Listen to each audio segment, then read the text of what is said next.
Well, not really. I didn't really think that. I was just going along, had a business and a family, raising a family, and just doing what I thought I was supposed to do, and that's really what brought us here. So, just doing what we felt was right. So, and I know my dad's the same way. Yeah. Anyway, so. Do you go to the groceries? I mean, do people walk up to you in the grocery? I don't know. Is that weird? Yeah. Pretty much everywhere we've gone, people have said something or noticed or something. But it seems like no one's been rude, huh? A lot of people just look at him like, Is that really him or yeah? they're not sure if they should say anything. They can tell you there's a hesitation. Oh, yeah. Say something, or is that him? I don't know. Well, we were at that, pretty much everywhere, well, the most places we've been, there's been somebody that's come up and said, hi. I was at Costco the other day, so. Okay. All right. So I think we're just about live. So just so you know, you're aware. Just for the record, can I have you say and spell your first and last name? Yep.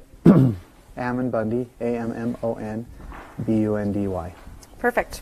So we were just kind of talking about how you kind of have been thrust into this becoming a political figure, even though you never really asked for it. And all of this kind of started back near Bunkerville in 2014. But really, this starts way before then. Can you kind of talk about just what was happening that led up to the 2014 altercation with the federal government? Well, without going into too much detail, basically there was heavy regulations from the Bureau of Land Management, which is a federal agency, upon the ranchers in our area, and they began to feel that this regulation that was so heavy upon them that it was going to put them out of business.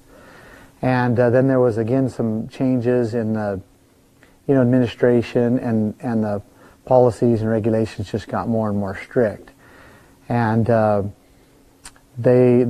local district there, the Bureau of Land Management district, really became oppressive to the point where it was very obvious that they were trying to put the ranchers out of business.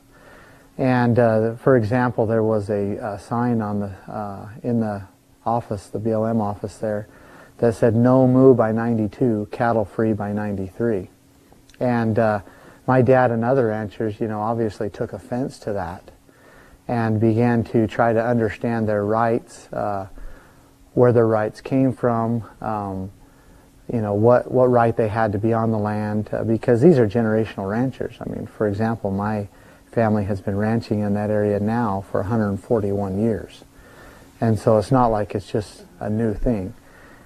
And after a tremendous amount of study and research and communication with the other ranchers and so forth, and attorneys, and just a tremendous amount of study, my dad and a few of the other ranchers came to the conclusion that, and it wasn't just them, it was a lot of other parties, attorneys, constitutional attorneys and so forth, came to the conclusion, or they became aware of it, let's say that the federal government shouldn't be managing and controlling these lands in the first place, that it was unconstitutional. They did not have authority to do it. The Constitution, the charter between the states and the federal government, if you will, did not authorize that. And so after some time of trying to communicate that to the other ranchers and trying to get the other ranchers to stand, my father and another individual by the name of Keith Ney decided that they were going to stand on their original rights and fire the Bureau of Land Management. And so they did do that. And they actually basically said that you were poor managers, that you're managing our ranches right out of business, and that and my father said, I'm not going to pay you to manage me out of my business and my heritage. And so he fired them and stopped paying the grazing fees to the Bureau of Land Management. Basically what he did is legally he nullified his contract with the federal government. So he no longer was held under the contractual law that was between him and the federal government. And And then he began to ranch, and he originally or started paying his grazing fees to the county because he constitutionally felt that if there was any type of government that should charge fees for the use of the common land, if you will, it should be the government closest to the people. And so, to make a point that he wasn't doing it for money, he paid those grazing fees to the county, and that's what started it. And so what was the breaking point? What led up to the 2014 altercation with the government? What was that point where you decided, I need to step in here and I need to take a stance? Well, so from that time my dad made the stand to the time that the Bureau of Land Management, well, it was the federal government with 5 agencies actually came down and put my family's home and ranch under siege. From that period of time, there was several things that happened legally and politically, but basically they didn't know what to do with my father, and so it was 20 years. They didn't know because he had put himself out of the contractual agreement with the federal government, and so they did not have any contract on him, so they couldn't pull him into court on their contracts. And so eventually they finally got enough force built up. They got enough they felt they had enough political power to do it, and then of course they run it through their courts, which is the federal government in a federal court with federal judges, federal agents, against a rancher. And so you know how that's going to go. And finally they felt they had enough political power, enough force. They had built their armies up enough and enough judicial power to go in and try to remove my father. And they came in full force. We know that now they had over 213 men that was there. They said they were a militarized type force is what they used. They used military type command systems, and basically came down upon my family with a military force in 2014. And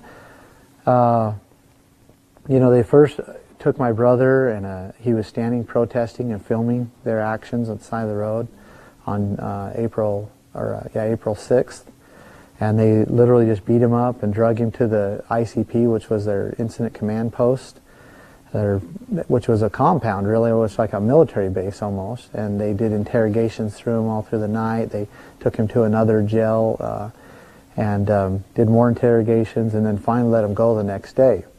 And that enraged the people, and that's actually what brought me there. I was in Arizona, just taking care of my business and my family. Of course, I'm watching the situation, being very, concerned about it, worried for my family about what they were about to do and going to do. But until they actually acted against my brother, there wasn't anything to do.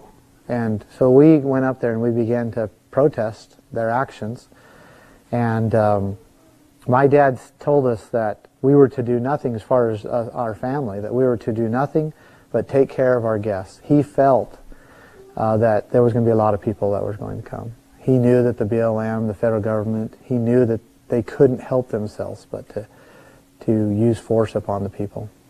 And so we just basically, initially just sat there and provided a place for people to, camp, and tried to feed them, but then there got too many. We couldn't feed them. We had tons of water that was donated and bottled water. And so that's just really what we were doing. We were just kind of organizing a protest of these agencies using the force that they were using, and also seizing and destroying my father's ranch. And so we've all seen the photos and, kind of guns that look like pointing back at each other. How did it escalate to that point? Well, first of all, they came in and locked up the entire land. And they put snipers in, all the high points around the home. And also when the, protesters kind of set up a spot, they had snipers up around the protesters. And Then on April 6th, there was a group of community people from the community and my brother. They were standing on the side of the road. They began to threaten them. They also, the day before, a couple days before, they set up First Amendment areas, they said, which was just little corralled areas. They were literally that construction mesh, that orange, and they were just and they set 2 of them up, and they were out and way away from their operation, way away from the ranch, and they said no one can protest or exercise their First Amendment rights unless they're in those corrals. And that enraged a lot of people, you know. But they began to enforce that. That's why they literally attacked my brother, because he was filming them, and he was standing on the side of a state highway, on a state highway right-of-way, so there shouldn't be any question of jurisdiction there. And they came, just a bunch of, you know, armed agents just came and beat him down, and they had dogs and everything else and hauled him off. And so that enraged people, you know. So now we're starting to get some people coming, more and more people. So then on Tuesday, so that was on Sunday, then on Tuesday there was a couple young men that were just going down a dirt road down to the river, didn't realize what was going on, or, you know, whether they did or didn't, I don't know, but it appeared they were just going down to the river. And then they were surrounded, and, you know, family members and so forth were concerned and got involved, their families. And so that happened, and then on Wednesday, so they just continued to press, and there was other things going on that we didn't know at the time. You know, people were getting pulled all over. They were confiscating, you know, guns. They were, you know, just threatening people that were just out on the land, just community people. And so that was an escalation, and there was just a huge buzz of this force that was coming down upon the people. And then on Wednesday, there was a convoy of federal vehicles, mostly, I believe, Bureau of Land Management, but I think there was some Forest Service vehicles and so forth there as well, or National Park Service vehicles, I'm not sure exactly, but there was a convoy, and they were escorting a backhoe, or a dump truck pulling a backhoe. And they were coming out of the mountains, and the protesters could see that from a long ways away, because they're out in the desert. And this convoy, and they were escorting this, so there was like 7 or 8 vehicles in front, and then, you know, 5 or 6 or however many vehicles in the back, and this dump truck pulling this backhoe, and everybody's going, well, what in the world are they doing up there with a backhoe and with a dump truck? And we'd also knew that they were gathering the cattle. We could see them gathering the cattle with helicopters, and they were pushing them really hard. We knew that they were, you know, had to be killing some of those cattle. And then we also knew that they were separating the baby calves from their mothers, and they had to have been just leaving them out in the desert. And so we kind of suspected that that truck was either, you know, like a rendering truck. But then we also saw that they had torches and, you know, other equipment in the back of their trucks. And we also wondered if they were up there like destroying something, like cutting something like our corrals or our water tanks and water system. And so we were wondering that. But I was actually just cooking hamburgers for the guests. It was almost a little before lunch. So they decided that they were going to go down there and protest them as they come, and ask them if they could what they were doing with the dump truck and the backhoe. And as they came down onto the main road where the protesters were, they were just holding signs and just, you know, protesting. And but this time, which was different than the times before, the Bureau of Land Management decided to stop and engage the protesters. And why they did that, I still don't know why. You know, they got their dogs out. I mean, I have my suspicions, but anyway, they began to get out and protest engage the protesters. And I saw that up there. I was about a quarter mile away, and I was concerned for the protesters, so I got on my four-wheeler and went down there. And you know, right around that same time, they had taken my Aunt Margaret. She was 56 at the time, and they just literally from behind, you can see it on video, you go there, they body slammed her and just threw her on the ground, and that enraged the people. And they began to really heavily, protest and say, what are you guys doing here? And then the dump truck came around, because it's dirt road, so it took a long time for the dump truck to get up here. And I pulled my Fuller up in front of it and stopped the dump truck. And I got out, and then they tased me a couple times, and you see the video, and then I climbed up in the back of it to see what was in the back of it. And then we pulled off and so forth, and then they ended up leaving. And so that video, people saw it, and it went viral. I mean, I think within just a few hours there's over, I think 1.3 million people have viewed it, which is in a few hours. And people were not okay with what happened with Margaret being thrown down, with the tasing, with what they were doing with the backhoes, how they wouldn't respond to us, how they had their dogs. They were threatening that they were going to sick their dogs on us and so forth. There was a lot of mixed emotions about that, but that caused a lot of people to come from all over the country.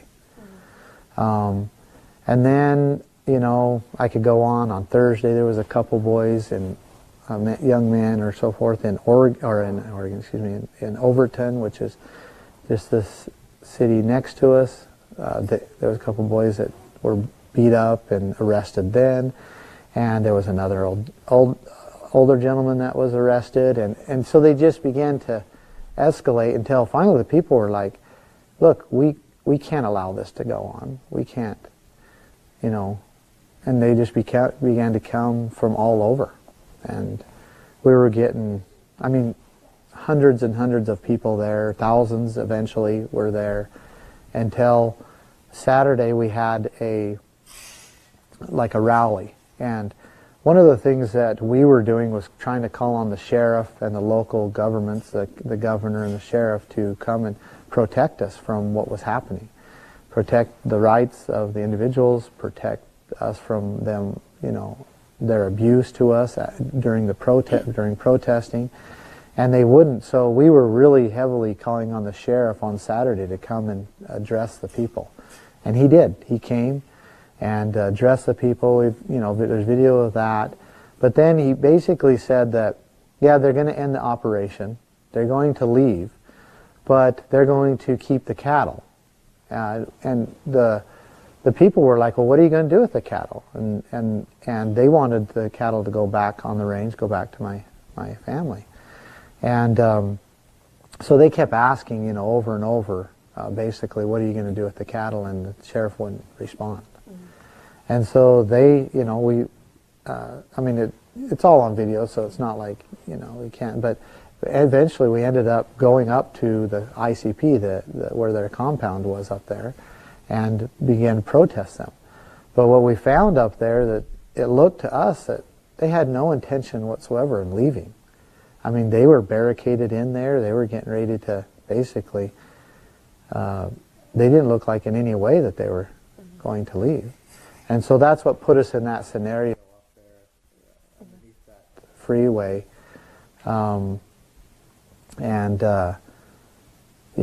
And then we were down in the wash just protesting them, and that's what put us there. And we thought, we were under the impression that they were leaving. The sheriff had told us they were leaving. We had heard they had put out a bulletin on their website that they were leaving, and then we go up there and it looks like in no shape or form that they were leaving.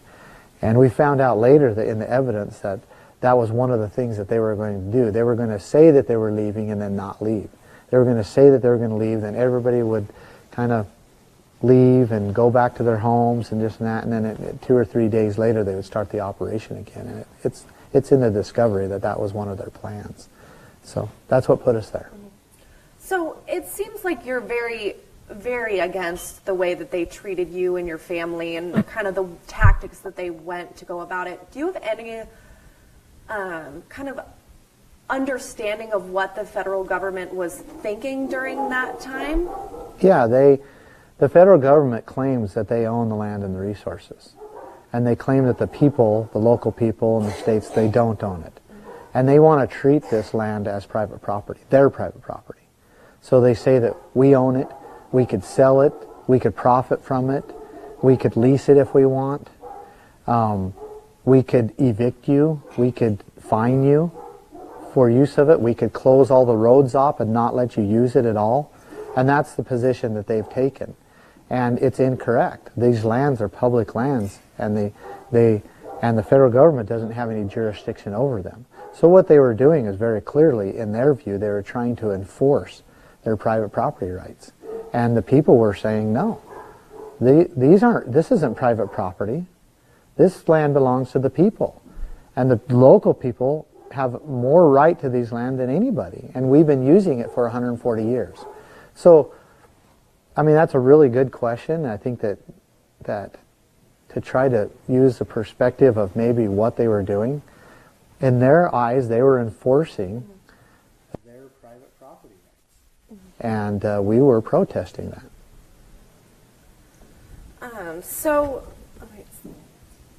Do you believe that the federal government should be able to own land? No, not at all.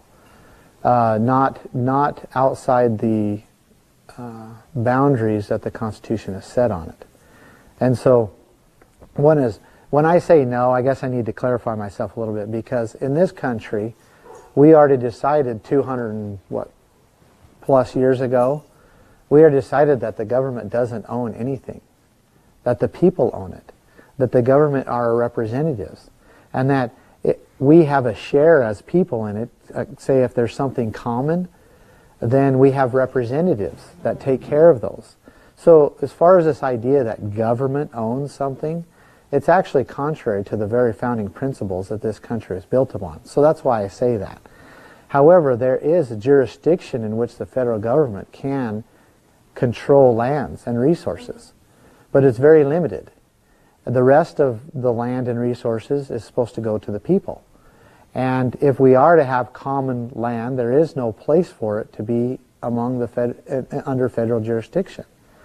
The Constitution makes it very clear that if the federal government is to own land inside a state, that they are, or to control land, really it's not own because it doesn't say own, if they are to control land or have jurisdiction over land and resources inside the state, and actually the term in the Constitution is property, so if they're to control property inside the state, they have to get consent from the state legislatures, meaning the state legislatures have to vote on it.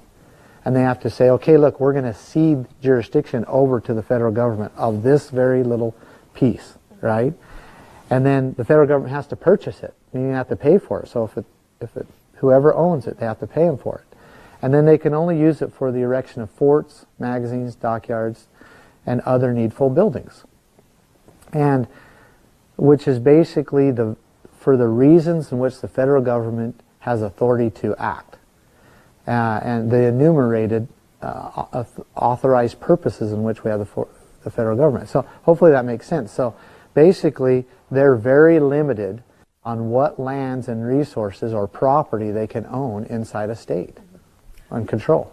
So kind of to simplify this, you don't believe that the government is necessarily following the Constitution when it comes to federal land, is that correct? I don't believe it at all. I mean, there is no way that when you look at, the history, you look at when the federal government was organized, which is what the Constitution is. The Constitution is the organization of the federal government. When the charter, when you look at that, there was no way that the intent of the founders, the drafters of the Constitution, there's no way that the intent was for them to own and control mass amounts of land inside the states. It just is not. It is completely contrary to the founding principles in which this nation was built upon. And so while people are saying your father wasn't paying the grazing fees, this was the federal land and they're breaking the law, what you're really trying to say is, look, what we're overseeing as the laws are wrong based on our Constitution. Yeah, well, there's the law, right? And then there's the regulations, and then there's, like, for example, agencies' statutory laws, and they don't coincide with each other on these issues, and they're completely contrary, and that is our argument. I think you articulated it quite well, that these lands and the resources belong to the people of the state. They belong, and they should be administered by the people of the county, by the county, and that there are individuals who have rights to these lands that were established over 100 years ago, and they have vested property rights, and those need to be protected. Okay, so I want to take us back to kind of to Bunkerville when the authorities kind of said, okay, all right, we're going to back off. Did you think that as a victory, or did you see charges coming down the road? No, I didn't see charges coming down the road other than, some like Harry Reid said that this isn't over. They were trying to craft something that didn't happen. You could kind of see that. I could also see them, on the social media trying to sway the public against us so that they can, demonize us, and therefore they can go and do what they want with us so the public wouldn't support us. But as far as like knowing and understanding and seeing what we went through, I didn't see that, really clear. We felt certain things like moving here that made it to where it was much easier to go through this, or at least put my family in the right place to be able to endure the things that went on. So but as far as knowing and seeing what they were doing, no, not really. We believed, and we still believe today, that we did what was right. I mean, very much believe that, and now 2 courts have agreed with us. So then everything was quiet for a little while, and then all this stuff with the Hammonds. Correct. How, because you personally didn't know the Hammonds, how did you get involved with that? Well, what happens when we moved up here, again, I'm kind of, it was pretty chaotic with what happened at the ranch. We move up here, trying to kind of get a little bit of peace and, just kind of get our family out of the city and so forth. And we're really enjoying being here, enjoying the community, and just life was getting really good, again. And then I saw a couple articles and so forth about the Hammonds, and I knew what they were doing. I knew they were doing the same thing that they did to my family. And then my dad and I would talk every once in a while, and he was like, do you know anything about the Hammonds? He was really concerned, that what was happening to them was the same thing that happened to us, and he was concerned for them. And so that thought was in my mind, and he kind of wanted me to learn more and so forth. And I was actually kind of pushing it off, because I was like, we have our own battle. We're still fighting to try to keep our family safe and all of that. And then I'm laying in bed getting ready to go at the end of the day. It's probably 10 o'clock at night, and my phone, there was a chime on my phone. I pick it up, and it was a link, and I clicked in it, and it was a link on the Hammonds. And I began to read it, and it's really hard for me to explain, but I felt this just inner urge, almost a direction to get involved. I mean, it was very strong, and I believe it was a spiritual thing that I was supposed to get involved and learn. And I couldn't sleep that night, it was so strong. And so I began to research everything I could about the Hammonds. And I researched and studied, and I did come to the conclusion, I believed that what was happening to them was very similar to the same thing that happened to my family. And that the federal government had come vindictively against them, trying to remove them from their lands so that they can take control of them. And that they had done the same thing to many people in Harney County and other counties as well. So, to make a long story short, I went out and visited them. I found that they were the salt of the earth type of people, and that what was happening to them was, egregious and an atrocity. And so I tried to get the local governments to stand up to them. or stand up for them and against the federal government. And really, it was very simple. People might misunderstand what we were doing there. All we were doing was asking the state and the county governments to put together an evidential hearing board to just look at the evidence of the abuse to this family and to determine whether the federal government was acting appropriately or not. I mean, we have to consider that maybe there is a possibility that there could be misconduct in government. We have to consider that not every situation the government is going to act correctly, especially when there's so much on the line when it comes to and that they might be vindictive towards a family or towards a group of people. We have to consider that. And I asked them to consider that. And I gave them evidence. I gave them all, a full list of grievances, and they just ignored it. They just acted like the Hammonds meant nothing to them, that the voice of the people, which we had tens of thousands of people that were, sign that petition, sign that grievance, and they just ignored it, completely ignored it. And, we found out later that it was the FBI that was telling them to ignore it. And I always go back to John F. Kennedy's quote, and I'll see if I can quote it. And he says, those who make peaceful revolutions impossible make violent revolutions inevitable. And what was happening there is they were not allowing the republic form of government to act properly, which is meaning the powers in the people's hands, they grieve their governments, their local governments, and those local governments are supposed to react and supposed to act and defend and stand as a barrier against any form of oppression. And the federal government was keeping that system from happening. And it just left the people frustrated, completely frustrated. Like, how dare they not respond to us? How dare they not at least look into this situation, at least consider that maybe something, was happening here? And it was so obvious that what they did to the Hammonds. I mean, there was a tremendous amount of research that was done to expose what they did to the Hammonds, and no one would respond to it. And so something had to be done. We couldn't just go home. We couldn't just literally just say, okay, you've ignored us, the Hammonds are going to prison for the second time. There's a tremendous amount of abuse going on here in this county. The economy has been destroyed. At one time it was, the wealthiest county in the state. Now it's the poorest.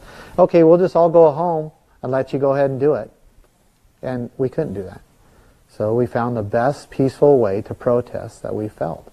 And we went into the refuge. When they weren't there on a holiday, weekend, and we began to protest the actions of the U.S. Fish and Wildlife Service, the Bureau of Land Management, the Forest Service, and all that they had done to that county, including the Hammonds. And so,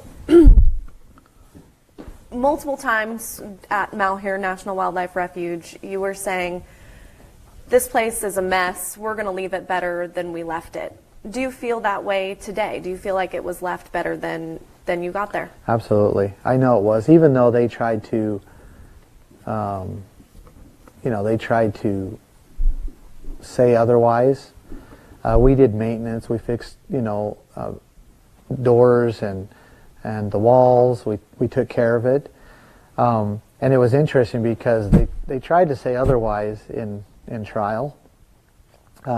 And they brought up all these pictures of just this mess of all the rooms just like ransacked and so forth. And then we began to question the witnesses that were bringing those pictures in, which were government witnesses. And we found out that that mess was caused when they went and did their investigations. Because people left, because they got scared because of what they did to Lavoie. So people left, and they left their bags, and they left, personal. And then then the investigators, the FBI, came in and literally just, when they went through their bags, they just threw the stuff everywhere and literally turned it upside down and just ransacked. And they wanted to say we made that mess. And it was just not true. You know, you've seen in the movies, you see, you know, what investigators come in, they literally dumped all the drawers out, so, you know, and took, and, you know, all the, you know, the coverings, they unzipped them all and took them on, and then they blamed that on us. It was not that way when we left. It was not that way when we were there. We were clean, we were organized, we were taking care of that facility, maintaining that facility. And for them to do that was just another show of the deception that they're trying to use to demonize us. However, when the jury saw that and understood that, they were offended by that. And it was one of the things that played a part in acquitting us. You brought up Lavoie earlier. Mm-hmm. That's obviously a very controversial subject for a lot of people. Have you seen the video, and what do you think about it? Yeah, I've seen the video, and it's difficult for me to speak on that because I know where we were going. We were headed to a meeting that we were invited to in Grant County, and we were going to speak at that meeting, and we meant no harm or threatened nobody, and we were literally ambushed, and I was there. I don't know, you know, I was there.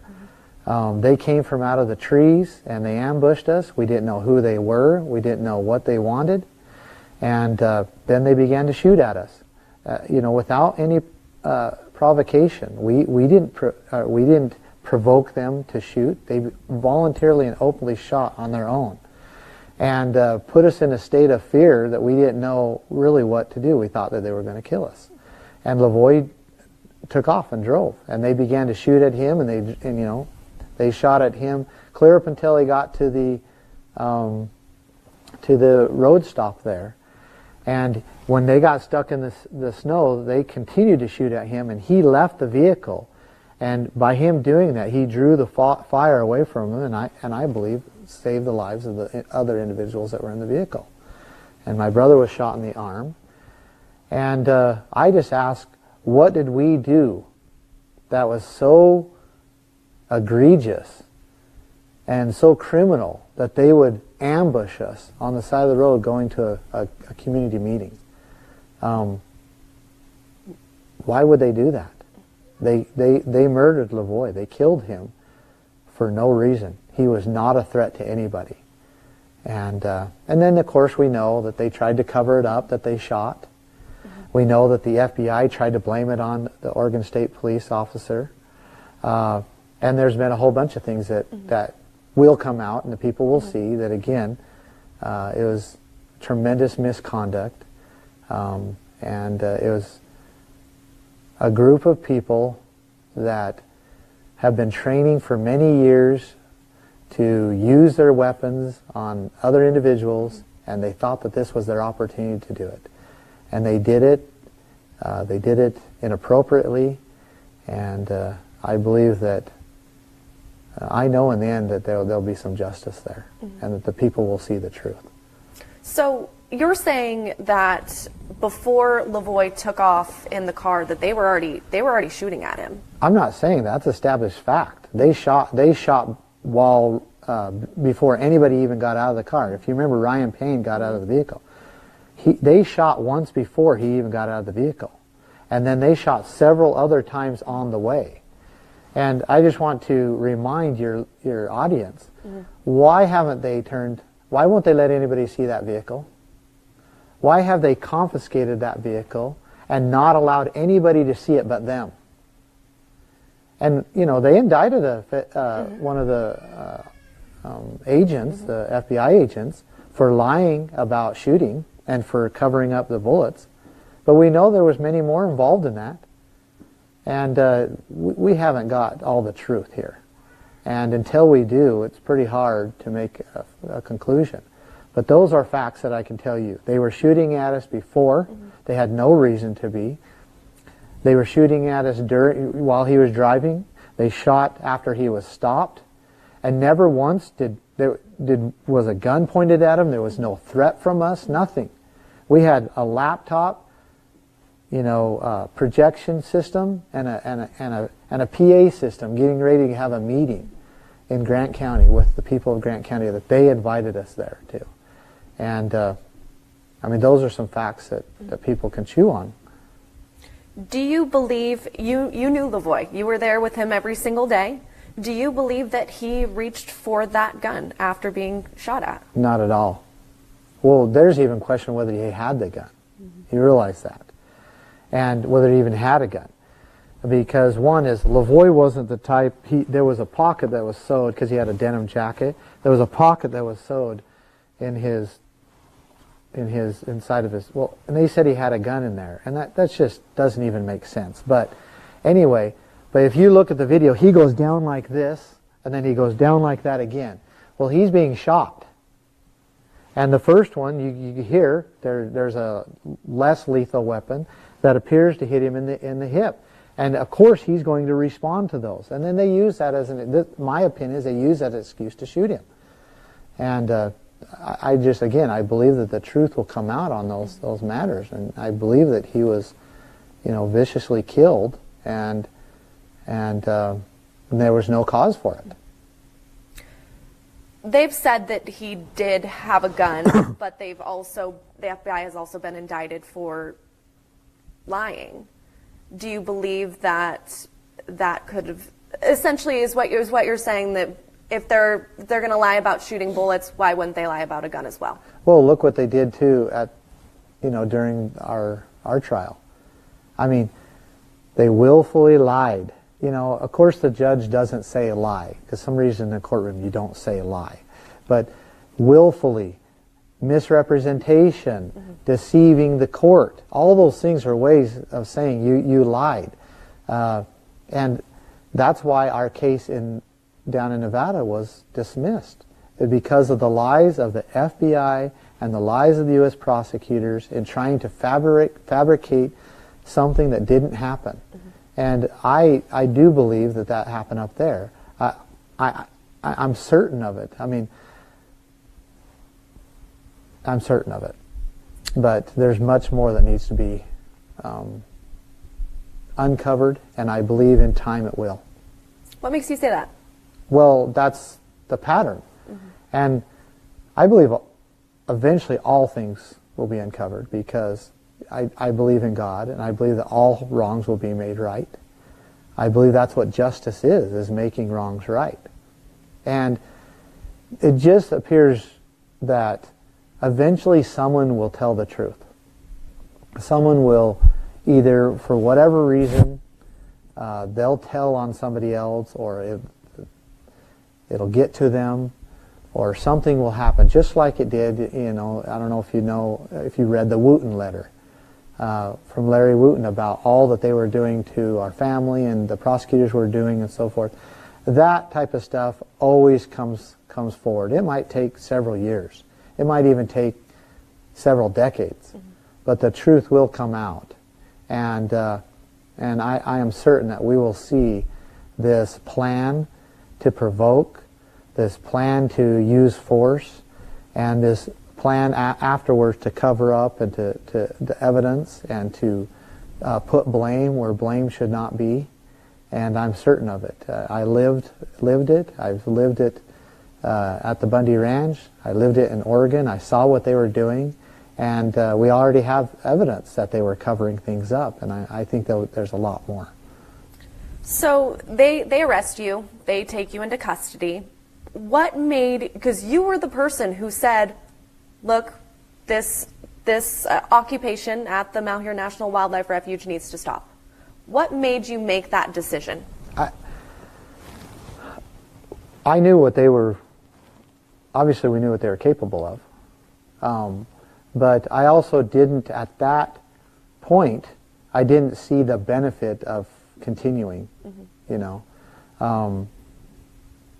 and that was really the reason why. I didn't see the benefit of continuing under those circumstances to continuing the occupation, if you will.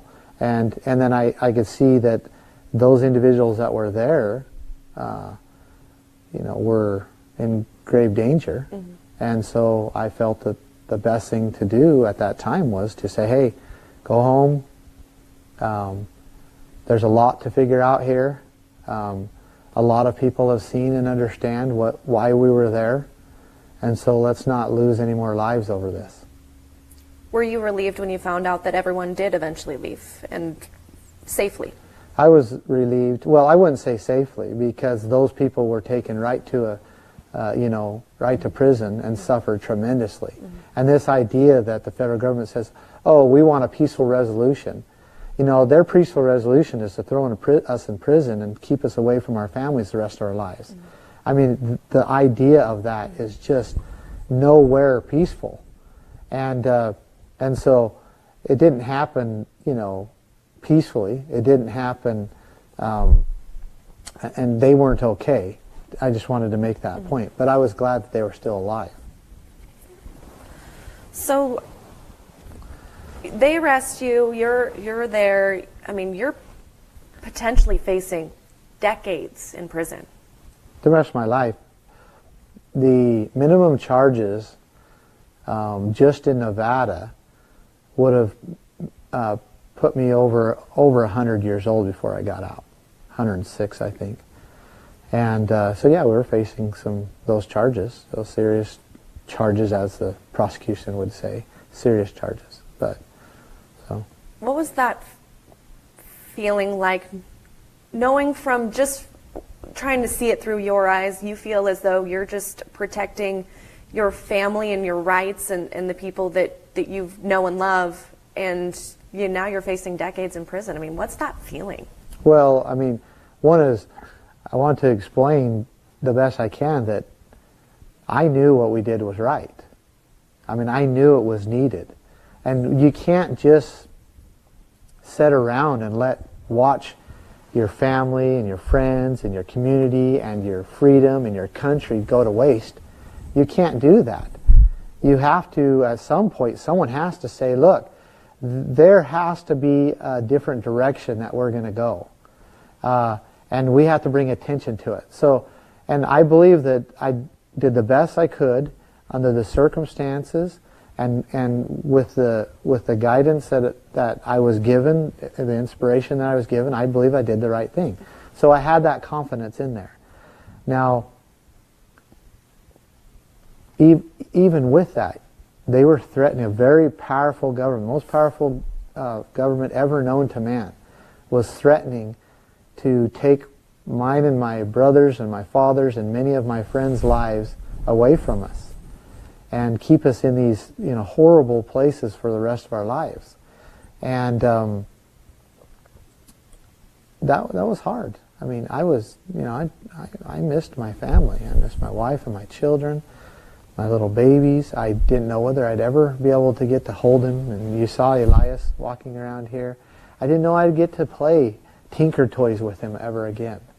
And that was extremely painful. And but a lot of things happened that gave me enough hope and enough faith that we would get home. And that began to build and bring me hope. And then I began to be very confident in those things, those promises that I felt were given, and just helped me get through that time. So, the verdict of the first trial comes down. Was that shocking to you? Well, I don't think shocking, because I was at peace. At that point, I was really at peace with whatever happened. But about a day before the verdict, because remember it was like 5 or 6 days in mm-hmm. deliberation, mm-hmm. and I began to, about a day before they actually came out with the verdict, I began to feel a lot of peace and that we did the best we could, and that that whatever was going to happen was going to happen. I felt at peace. And so when the verdict came down that we were acquitted on all charges. It was just that kind of that continual piece, and so I wouldn't say surprise was it, but I was extremely grateful and thankful for that. So now I know you're cold, so I'm going to shut this door. Sorry. It's okay.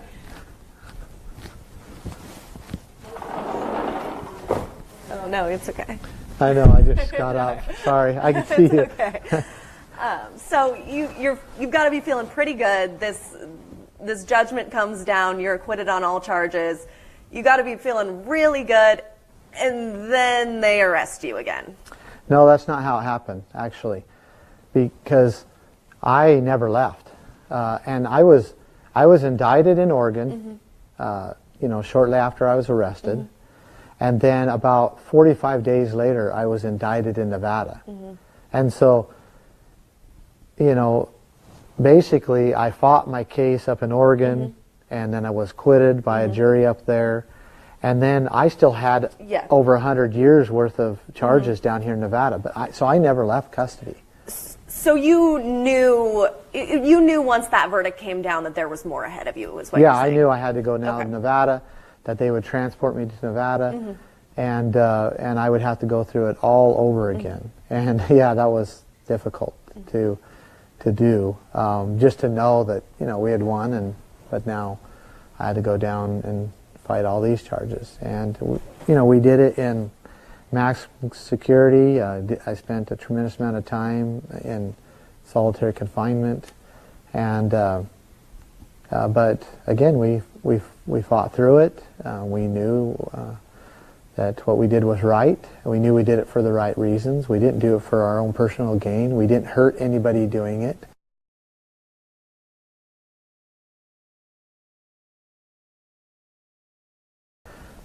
We started, putting together the evidence of all the discovery and everything in there while we were in prison, the best we can under the circumstances we were in, and began to prepare for another battle. And September it came. We finally got the trial after almost 2 years, got the trial and began to fight and get the evidence in front of the court, in front of the jury, and the government did a bunch of unethical things before, during, and after the Bundy incident at the ranch there, and it began to get revealed. And finally, the judge says enough is enough, and she dismissed our case. And all of a sudden, now I'm free, just completely free of all charges, free of anything that legally that was placed upon me, and my brothers, my dad are, and then of course I've got 2 brothers that are still in another trial, and two other friends that are in another trial, but I have suspicions that the same thing will happen to them, that it'll be dismissed, and we'll be free to go back to I am free. I'm free to go. I'm here with my family, my wife, and now I got to go back to work and just live and enjoy living in this great country. Was there a moment during the trials, the second trial specifically, where you knew it was a turning point, that something was going to give way? Yeah, again, we had seen and lived everything that happened at the ranch. And then we see the indictment, and it's literally 63 pages of lies. And I can't say that loud enough. They crafted just these lies that didn't happen. And we could see in the evidence factually and prove that what they said didn't happen. And so we were just kind of chomping at the bit, if you will, to get in front of a jury and be able to expose these lies and the truth. And so we were excited about that. But of course, they're going to fight to do everything they can to keep the truth out, because they have to. That's the only way they can keep the narrative and keep the jury from knowing the truth, is keep it out. And so there's this battle in the courtroom to get the truth in front, and it's basically with witnesses, and we're battling back and forth. And the government is trying to say to the judge that we can't say that, and we can't bring that evidence in, and all of this is going on. And finally, there was one witness, and she was retired from the Park Service, the National Park Service, and she was there in a law enforcement capacity, is what she said. And we began to question her and cross-examine her. Mm-hmm. And we found out through that what the cameras were doing up on top of the hills. And because there was some high technology cameras that were basically surveillancing our home. And the government wouldn't disclose that those cameras were even there. And we were wondering why they wouldn't disclose that those cameras were there. Well, because those cameras tied it to the FBI. And there was no understanding that FBI was involved on that level. It also, those cameras tied it to the snipers that were on the hills. And it began to open up all of this stuff and this path of cover-up and that they were there to provoke my family and all of this other stuff. So that was kind of the turning point when she exposed to the jury and in an evidential hearing as well that these cameras were in fact surveillance cameras, that they were set up by the FBI, that there was a live feed, and that the FBI had snipers there, that the BLM had snipers there, and so on and so forth. And that was all a cover-up, and so that kind of broke it loose. So the judge has said, the prosecution definitely mishandled this case. And I know this is a really tough question because you can't really know the answer to this, but do you think that if the prosecution would have handled it correctly, that they would have convicted you? Well, let me answer this way. We were in almost a 2-month trial. Okay, so almost 7-8 weeks we were in trial technically, and we had only gone through 3.5 of the government's witnesses. And so in 3.5 witnesses, we turned their full prosecution upside down.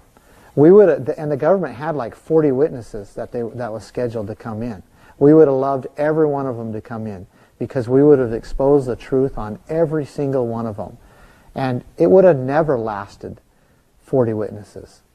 And so we were so confident, and still today are so confident, that the truth would have come out and we would have been either acquitted or there would have been hung jury. I do not believe that there's a jury in this world, that there's 12 people that would agree to convict us. To the people who are out there who say, you're a terrorist, you just go out and provoke the government and you're causing problems, and people will say they should have just gone in when you were at Malheur and killed you. Mm-hmm. I mean, what do you say to those people? Well, I don't have anything to say to those people. I'm not going to argue with somebody. It's like me arguing whether Lisa's my wife or not. I mean, I know Lisa's my wife, and so I'm not going to argue whether I'm a domestic terrorist or not. I know I'm not. And there's just no room for argument for that. I mean, that's ridiculous. I live here in Emmett. I have 6 children, 3 boys, 3 girls. I went to high school at Virgin Valley High School in Mesquite, Nevada. I played football. I was a student body president. I have my own business for 20 years. I've had, over 100 employees. I love this country. I teach my children what the American flag means, the colors in the flag, that it stands for freedom. I honor those who have defended freedom in this country. So to argue whether I'm not a domestic terrorist is just something that I would never do. And then on the complete other end of the spectrum, there's people who say, you're a true American patriot. Do you see yourself that way? No, I see what we did as the right thing, as how we defend our liberties and freedoms. And when, I mean, let's just maybe consider history a little bit. And government becoming too big and out of control is what has destroyed the liberties of the peoples and taken more lives than any other entity in history. I mean, we could go down through it. Let's look at Russia. Let's look at Germany. Let's look at China. It's the governments that are taking the lives and the liberties and the properties from the people. So let's just consider that maybe we have to stand up against that and expose it when it's happening. To just consider that. And that's what we've done. Looking on, do you see yourself taking any more stances anytime soon, kind of doing what you've done in the past? Well, I know my wife doesn't want me to. I mean, it was very hard to do. It was very hard to go and support my father.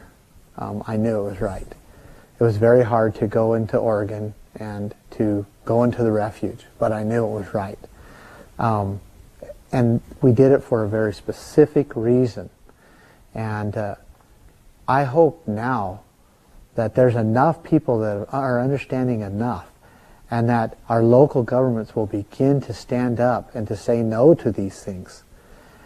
To say no to the prosecuting families who have been on these lands for 100+ years, who have rights to them, prosecuting people that decide to stand up to the government peacefully. I hope that they say no to government so that the people can be protected, and so that we can continue on in this great land as a free people and continue to govern ourselves by the voice of the people, and so that our children and our grandchildren and ourselves can be free and enjoy life as we have in this country prior to this time. One of probably the most questions that people want answered is about your father. Will he continue to graze land on federal, or graze his cows on federal land, and does he plan on paying fees? So my father does not graze cattle on federal land. He is grazing cattle on the land, on the rights that he owns. They're deeded with the state of Nevada. They're very clear. So the question is not will he. The question, there is no question. He is. He is using his rights as it has been established, as we have for the last 140 years, and he will continue to. And paying the fees, you know, they've said he owes more than $1 million. Do you think he ever plans on paying those? Well, again, I'd hope that the conversation had evolved to a point where we weren't talking about paying rent on property that we own, on rights that we own, because you don't pay rent on a home that you own. You don't pay. If you go and buy a home, and you buy it and you own it, you've paid for it, you don't go pay somebody rent for that. And so my dad absolutely has no intention whatsoever on paying rent on property that he owns. And he owns the grazing rights. If your audience wants to go to the Nevada Water Rights Registry, in the Nevada Division of Water Rights, and type in Cliven Bundy, go look. He has 11 deeded water rights, livestock watering rights. And you go into those water rights, and you can see it has a cattle count, which is how many cattle have been grazing on that area and drinking water on that water. And that is a very established deeded right. And my dad intends on using those rights, and he has claimed those rights. My family claimed those rights clear back in 1877 and have been using them. And he continues to do so, and he will. You said the analogy about rent. Yeah, we don't have to pay rent on houses that we own, but we do pay taxes. I mean, we do have certain fees that we do have to pay. I mean, do you see any correlation there, or do you see that as completely different? Absolutely. But it's completely different because what the federal government is asking is not taxes. They're asking for rent. They're asking for a lease. And also, when you pay a property tax, you don't pay it to the federal government. You pay it to the county. And that's why my dad tried to pay the property tax that he called it to the county. But right now, even in the state of Idaho, you don't pay any property tax for water rights. You don't. There's lots of rights that are deeded, established rights that you don't pay taxes on. It's not something that we should get into to say, oh, just because we have a right, now the federal government gets to tax us for that right, or any government gets to tax us for that right. But if the county government decided that they needed, for some reason, that it was costing the county, money to administer those rights, and that they needed to be able to cover the costs of that administration, and so therefore there was a need to tax on those rights. If the county government decided to do that, my dad would be more than willing to pay taxes to the county. But they haven't. There is no state or county law that requires my father to pay taxes on those rights. And I don't encourage that they do. But if they did that, and they did it legitimately through the voice of the people, then my dad would pay those. So again, kind of looking forward, obviously you didn't stand up and do all this to now sit back and be silent. So what changes do you want to see happen in the future to kind of validate your stance? Well, again, these land issues need to be handled and controlled on a local level. And the local level that I see most capable of doing it and appropriate is the county governments. And that way, you and I, if we're living in the same county, we get a say on what happens to that land out there. And not somebody from Washington, D.C., 3,000 miles away deciding what's going to happen literally in your backyard. And that's not a republic form of government. That's not the right of local self-government. So these issues that are common issues when it comes to the land and to the resources, they need to be handled on a county level. So that's one. But two, there are individuals that their forefathers came out, generations ago, came out and took the risk of being killed, and they suffered, they worked, they bled to establish rights on these lands. And those rights were established, they were clearly established, they were lawfully established, and they've been passed down from generation to generation and those people that they've been passed down to have worked. Like my father, for 70 years he's worked on that, 70 plus years, he's worked and lived on that land. And those rights are established and they need to be protected. And they can't be taken away. And so I guess twofold, that the preemptive rights of individuals need to be protected. And also the common rights of the people on these lands need to be administered by the local governments and protected as well. So you've got these ideals of what you'd like to see happen. Do you plan on trying to act upon them by... The best way I can see doing that is going into politics. Any political? No, I don't have any desire to go into politics. I've been approached several times. If I was to do that, it would be simply out of necessity. But I hope that those who have the desire and aspirations to go into politics, that they will go in for the right reasons, that they'll be honorable, and that they will do it to defend the rights of the people, and not to build government, not to do it for a specialized purpose or for just a small group of people, and that they will do it not to consolidate power into one body, but to distribute it to all the people, and so that they can live and prosper and enjoy and be safe in their homes with their families. And there's plenty for everybody. We don't need to be fighting over, you know, the scraps, really. But when you have an entity like the federal government coming into a state and controlling over 89% of its land and resources, it literally leaves everybody else just fighting over the 11% of the scraps. And that's the way Nevada is. And that's what these individuals should be fighting for the rights of the people, and to free these lands up, free the resources up, and many other things. But for the individuals, for the people, not for the government. And then I think my last question is just, how's it been to be home?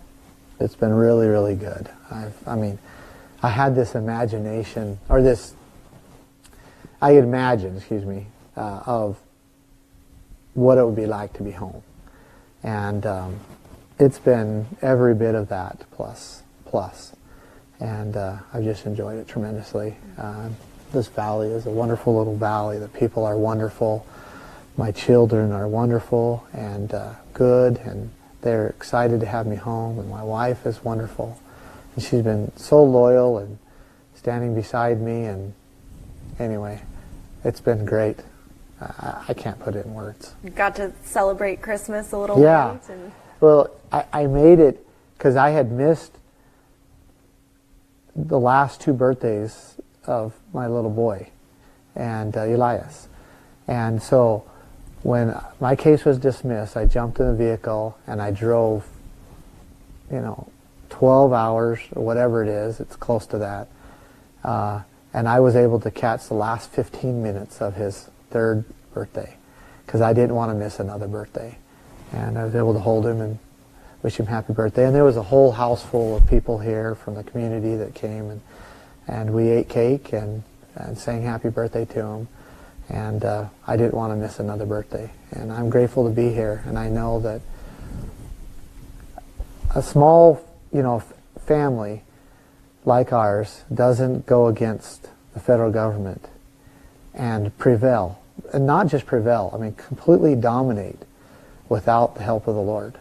I know that we have been directed and guided and protected in these things, and I believe it's for a bigger purpose, so that we can, what's happened here can perpetuate into more and more freedom for people, and more and more prosperity, and so that people can enjoy living on these lands and prosper. So. Is there anything else you'd like to add? I don't think so. I think you've done a great job asking questions, and I appreciate your questions. So. Doug, is anything else you can think of? All right. I think we're. It didn't happen all at once, and there was about 8 weeks of process of going through this. It was supposed to be like a 4-month trial. And we were actually very excited to go to trial because, other than the process, but because we knew what the truth was. We had lived it. We knew what the prosecutors were saying was not accurate, that they had misrepresented the truth grossly. And we had the discovery organized in a way to present it to the jury, and so we were excited. And then we went into the trial and began to, again, just expose these things and how the indictment was inaccurate, how they lied in the indictment and misrepresented the truth. And we went through, a witness, and then we have to stop because there's things that the court didn't know that needed to be figured out. So we'd have a whole bunch of sealed hearings, and we would get, a bunch of truth out, and then the witness would come back on the stand and we would leave. And we went through about a 6-week trial, and only went through 3.5 witnesses. And they were government witnesses, so they weren't even our witnesses, they were the government witnesses. And it was just really good because the truth just kept coming out. So to kind of answer your question, it was a process of time. We did know it was going to come. We spent 2 years in prison knowing that in the end we'd be vindicated. And so, but when it finally came, it was just almost surreal, you know, almost like, still even today, it's almost like I have to pinch myself every once in a while just to, anyway, just to see if it's all real and I'm home, and anyway, really enjoying my family. Yeah, what is it like being home after being in prison for 2 years and undergoing multiple trials? I mean, you had 2 cases going on in the last couple of years. Yeah, well, you know, the biggest change is just like, I mean, you go from prison where it's all concrete and metal and bars and chains and everything's just hard, and and you come home and now you know you're walking on the carpet and you're sleeping in a bed that's actually comfortable and eating food that's good for you, and it's just, anyway, it's just a huge change, and I've been enjoying it. I really have. And looking at, you know, what happened over in Oregon and what happened in Nevada, and you guys will always stand by you did the right thing. Elaborate a little bit about how now you feel even more so that way. Well, I think being able to see what the prosecution, what the U.S. government was willing to do to actually put and take our lives away, being able to see that now, the vindictiveness, the willful behavior, misconduct, blatant, as the judge said, you know, willful, vindictive, prejudice, those are all words that have been used.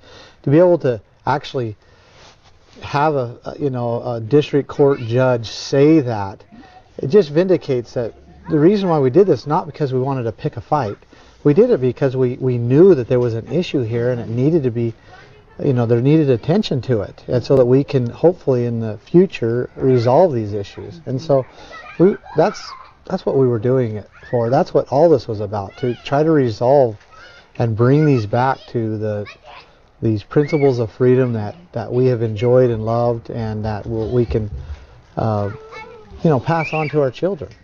In both Nevada and Oregon, it was mainly about grazing. Talk about why this is something you're so passionate about and why you feel that this should be not federally operated. Well, there's a couple things. One is the Constitution of the United States is what gives the federal government authority, and it's what organized the federal government. That's what basically created the federal government, was the Constitution, the document, the charter. And in it, it makes it very clear that the federal government is not supposed to own and control mass amounts of land inside the state. It's very limited. And so part of the answer to that question is if we allow the federal government to blatantly just disregard the very charter that organized them, then what's going to keep them intact on everything else? Then there's no limitation. And so it's very important that when we see that they're overstepping their bounds, no matter what it is, that we put them back in that box. So that's part of it. But also, my family's grazed there for 141 years this year. And we have vested property rights deeded with the state of Nevada, and the federal government will not recognize them because they say we own the land. And so not only do we, you know, openly and as loudly as we can say that you do not own this land, you do not have authority to own and control this land, but we also say, look, we have rights to this land and you have to recognize and respect those rights. And so, and it was the same in Oregon. The Hammonds were the same way. They have vested property rights. The federal government was disregarding them and trampling on them and taking them away, and then took it to the next level of prosecution, meaning when they stand up and they vocally and they say, look, these are ours, then they actually, through methods of their own court system, they actually prosecute them and take their liberties away. And which is what they did to us and have tried to do to us, you know, many times. And looking back at Oregon and Nevada and talking about militia, do you guys think you went about it in the proper way to get what you intended to get? Well, there was a couple things, you know, about that. And one is we had to do something to bring attention to what they were doing to the Hammonds and what they're doing to Harney County. And so we peacefully went into the refuge on a weekend when we knew no one was going to be there. The refuge is 35 miles out of town, so we didn't want to completely interrupt the whole, you know, community. And we made that stand there. And we felt that it was important that we do it there because that was the entity and the group of people that were doing most of these vindictive, actions towards the people of Harney County. And then the militia. Well, there's a ton of people that supported us that understand and know that the Second Amendment is part of their rights. We also know that the Constitution, the Second Amendment, says that a well-regulated militia being necessary for the security of a free state.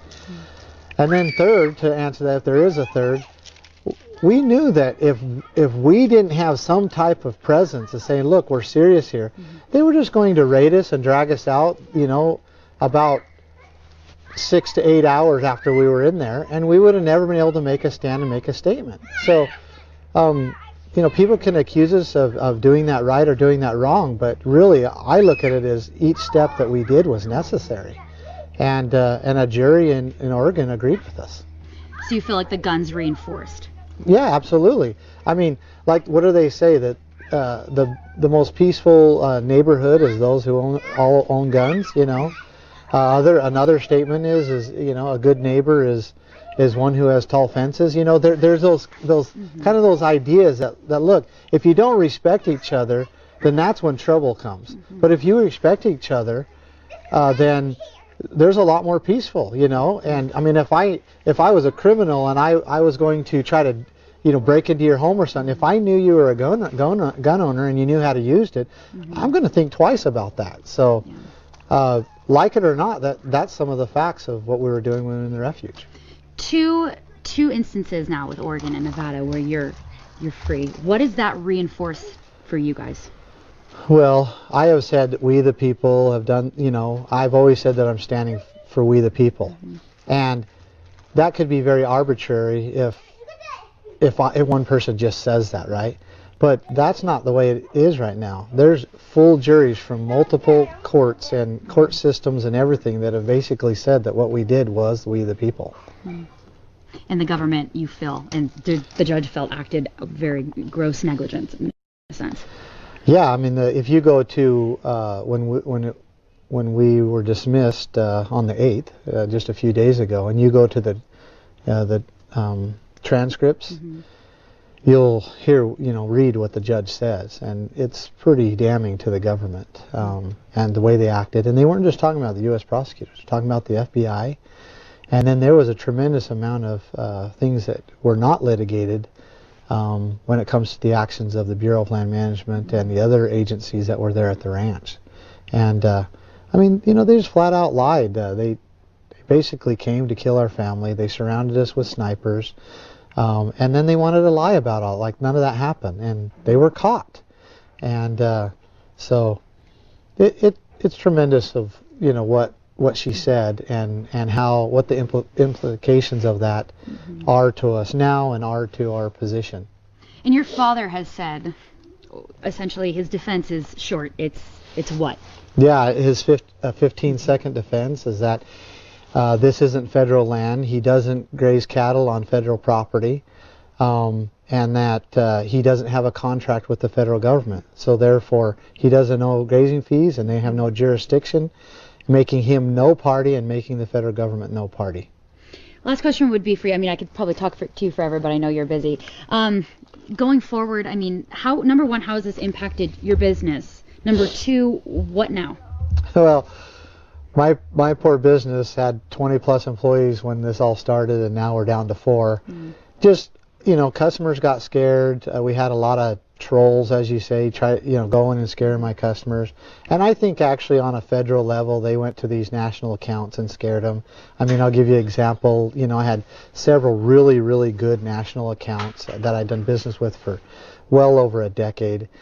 And almost simultaneously, they came to me and said, look, we're not going to use you anymore. And I asked why, and they say, well, it's just a corporate decision. And the wording was almost the same. And then right after that, literally just a couple weeks after that, my bank, and I'm actually going to name a name, Chase Bank, came to me and said, we're going to close all your accounts, even your personal accounts. And I asked why, what's the reason? I haven't defaulted anything, I've done business with you for 18 years. What's the reason? And they said, well, it's just a corporate decision. And so in those cases, but we'll be all right. We'll get back on our feet. We'll figure things out. Maybe I'll go back to my customers now that things are settled down and I've been exonerated, if you will, and see if they'll come back to me and kind of get back on our feet. And I forgot the little second question. The second part, I know I shouldn't make them two-part, but the second part would be what now? Going forward, are you going to still fight? What are you going to do? Well, obviously, just try to continue to bring exposure to what is happening. I think this case and what my family has gone through, the Hammonds and many others have gone through, is a good example of what we have to make sure doesn't happen. And I think we could use that example. Coyotes. Yeah, there's coyotes, and he's got some dogs over there, so they start yelling at each other. They end up in your yard. That's awesome. It's a good background noise, right? Yeah, exactly. So it's a good example of what shouldn't happen, and maybe it's a good example of what people should do when it does happen. Oh, I have an audience. And Hi guys, I think Tessa, I'm on my it's own not wall too right late now. for us to turn these issues around. But if we continue in the path that we're going, allowing our government to do these things unchecked, then we could be in some serious danger if we're not already. And so let's use this as an example of learning, an example of what to do, and let's check these things and let's get back on track. Do you think you're going to stay out of the spotlight, or are you planning on going forward and doing more kind of advocacy or activism? Well, again, I hope that I don't have to. I never went into this as trying to be an activist. I'm just a rancher's son and who has a fleet maintenance business and 6 kids and a wife. I mean, I have no desire to be splitting my time and trying to, be an activist, if you will. But when you see something wrong, I think it's American and it's right and it's expected and a duty to stand and do whatever it takes to correct that the best way you know how. I mean, and peacefully and right. Try to educate people and do all those things, and I hope that's what we've done here. I know I said that was my last question, but one more. Do you have any regrets from the last few years? No, I really don't. Because most of what has been so difficult and the suffering and being kept away from my children was all done under the pretense of just brute force. And so I don't know how I could have, other than just not standing, I don't know how I could have prevented the tremendous amount of suffering that me and my family, or my family and I, have gone through. I would love to say I regret those things, but I can't do that without just saying I wouldn't have done the whole thing. And I don't regret doing any of that. I wanted to ask you one other, and you don't have to answer if you don't want to, but the death of Mr. Finicum. How well did you know him, and what does that mean to what the statement, what has happened? Yeah, well, maybe I can answer it the best this way. And so someone asked me, does this vindicate Lavoy Finicum? And I say that Lavoy Finicum doesn't need to be vindicated. He stood right. He was killed for it. He was murdered for it. And it was simply because he understood these issues better than most and felt so strong about it. And I believe that they picked him out to do what they did to him. But he doesn't need to be vindicated, and he has done and given more than any of us. And I'm extremely grateful for that. Is there anything else you want to add? I mean, we might reach out to you again in the future if that's okay. Yeah. At this time, is there anything else you'd like to add? The only thing I could maybe say is that all we are is just a ranching family. We're family people. And the federal government, the most powerful government ever known to man, came after us and give everything they could. It's been I've heard upward to over $100 million to prosecute us.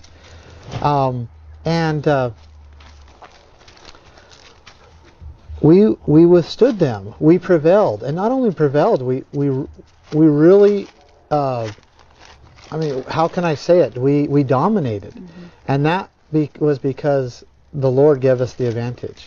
He truly did. We prayed and pleaded with Him to help us.